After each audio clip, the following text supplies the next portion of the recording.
توجيهات السيد معالي وزير الداخلية المحترم،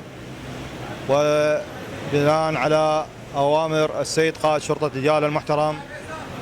حول فحص سائقي العجلات الخاصة بنقل الزوار أبو عبد الله الحسين، تم المباشرة بالاشتراك مع شعبة مخدرات ديالى وكذلك من مديرية مخدرات بغداد وضباط من قسم الأدلة الجنائية، وباشرت بالفحص السائقين، والحمد لله على قدم وساق متوكلين على فحص السائقين.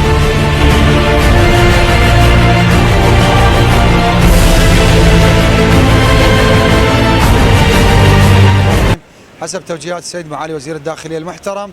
والسيد قائد شرطة محافظة ديالى، باشرت مفارز الأدلة الجنائية ومفارز مديرية مكافحة المخدرات بالتعاون مع مفارزنا الأمنية وأيضا مفارز قسم العلاقات والإعلام بفحص الزائرين.